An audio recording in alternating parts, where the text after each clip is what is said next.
This is the On the Media Midweek podcast. I'm Brooke Gladstone with part 2 of the radio documentary series we're airing courtesy of Radio Diaries, about 3 radio personalities who had huge audiences in their time, but today are largely forgotten.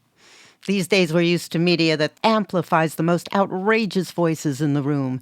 It's something we often trace back to shock jocks like Howard Stern, or in-your-face talk shows like Tucker Carlson and Rush Limbaugh. But long before those guys, all of them, there was Joe Pyne. At the height of his career in the 1950s, the New York Times called him the ranking nuisance of broadcasting. Our guest is one of the most controversial men in recent American history. This is Joe Pyne, and the action starts in just a moment. My name is Ed Pyne. And Joe Pyne was my dad. I mean, if you were a Broadway play, you'd be a flop. I'm not a Broadway play. But you're a flop. Not politically Your in whole the premise is a specific flop sense. because He just was a very opinionated guy on air. It wasn't like, what's your thought on that, sir? It was just, no, why the hell do you think that? Why do you want to be a corrupter of other human beings? Well, I certainly wouldn't want one of you people marrying my daughter, I'll tell you that. And he got such a following from it. I just couldn't believe that people could be so enamored. In fact, this is such an absurd show, I'm leaving the studio. You're leaving the studio? Yes, he's really leaving. This is Joe Pyne. I'll be back with another guest as soon as we comb the streets. And now, let's get on with that number 1 record. When Joe Pyne came into radio, he was a disc jockey back in the late 40s, early 50s. My name is Michael Harrison, publisher of Talkers magazine, and I've been writing about talk radio for the past 35 years. Radio DJs back in those days were very mild-mannered, very genteel. Hello, how are you? It's a beautiful day, and here's the latest song from Perry Como. Some enchanted evening. But Joe Pyne would sometimes make commentary during the course of his show. And the story goes that one day the station manager, the station owner at one of the stations that he worked, said, "Stop playing records, just talk." And people responded. I guess from that moment on, he was a talk show host. A phenomenon has swept the country in the radio telephone call-in type show. My program, which is all talk, almost invariably will beat out rock and roll. My name is Tim Harrell. I produced the Joe Pyne local radio show on KLAC radio in Los Angeles.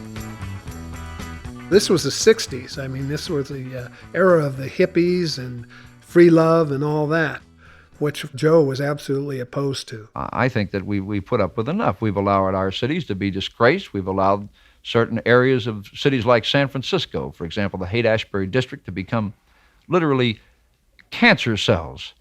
He was a staunch patriot. Of course, the Vietnam War was going on, and he really hated the anti-war protesters. You called my country the aggressor, and yet we my were not country the is the aggressor. Hey, this I'm is not a citizen. your country. This is my country. You're a traitor. I'm a You've member of already this country. exposed I am yourself. not a traitor to the American You're a people. communist, and you have to be a traitor. The facts are that my country is at fault in this situation, that my country should withdraw its troops immediately. By what right do you call this your country? We would go on the air, and he would go on a monologue. That's generally what he did for, 20 minutes or a half hour, and we'd get the audience riled up, and we'd start taking calls. I would say, 90% of our callers were supporters of Joe and agreed with his political viewpoint. He was sort of a darling of the right-wing conservatives. But sometimes we get some people on there who disagreed with him and would fight with him. Actually, he liked that. He'd make fun of them. He'd berate them. He would just say, "Oh, go gargle with razor blades." The interesting thing is, off the air, he was a totally different person. When the microphone went out, when it was just you and him, he was nice. My name is Nicole Hemmer, and I am a historian of conservative media. As Joe Pyne got bigger and bigger, over the course of a few years, he's suddenly on 100 and then 200 and then more than 200 radio stations across the country. And then he becomes a television star. Thank you, ladies and gentlemen. Good evening, everybody. And that's when I first became aware of him as a kid, watching this mean guy sitting there smoking cigarettes behind the desk. State your name, please. And seeing the characters that he interviewed, bohemians and beatniks, that he would lambaste and attack and insult and just totally chew them up and spit them out. I found it to be just outrageously entertaining. I'd like you to meet our first guest of the evening, who won't be a stranger to you. Seated here with me now is one of the most controversial figures in America. In the mid-1960s, Joe Pyne had on his show James Meredith, who was the black student who integrated the University of Mississippi. And you can hear just how aggressive Joe Pyne was. It was quite hostile. Mr. Meredith, have you said this? Just as the law always works against the Negro, it always works in favor of the white man. That is absolutely the case. Now, don't you think that you're being a little bit ungrateful when you consider what this country did and what we all went through to send you into college?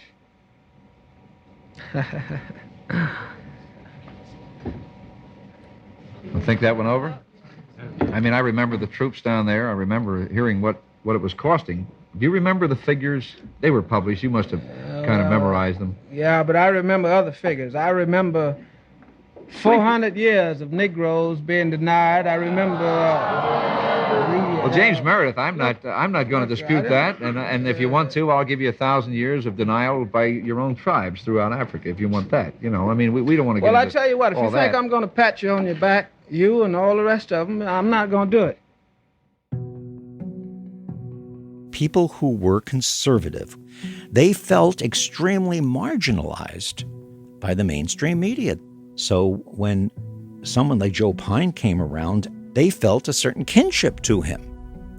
And there were a lot of people that didn't like Pyne, but they watched him anyway because they thought it was amusing, entertaining, sensational, different, not boring.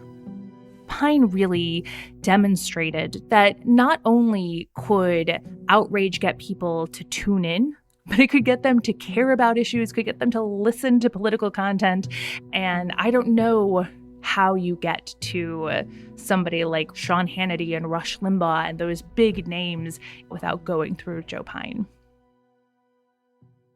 I'm often asked whether or not I think talk show hosts who are controversial actually believe what it is they say. And I always answer, I don't know. And I don't know whether Joe Pyne really was that way or he was a showman who had a thick skin and didn't care what people thought of him because it worked.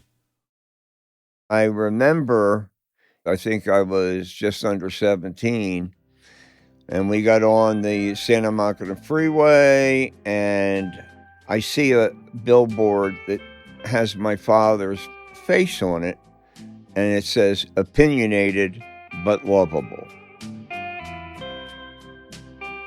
He told me many a time, it's just a shtick, it's a thing. We're making a show here. And he would say, don't ever worry if people are taking shots at you. If you want to worry, it's when people stop talking about you.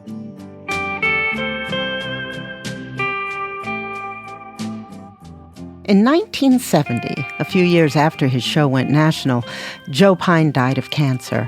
He was 45 years old. This story was produced by Elisa Escarce and the team Radio Diaries. Go to radiodiaries.org and check out their incredible archive of 30 years of radio documentaries. I'm Brooke Gladstone.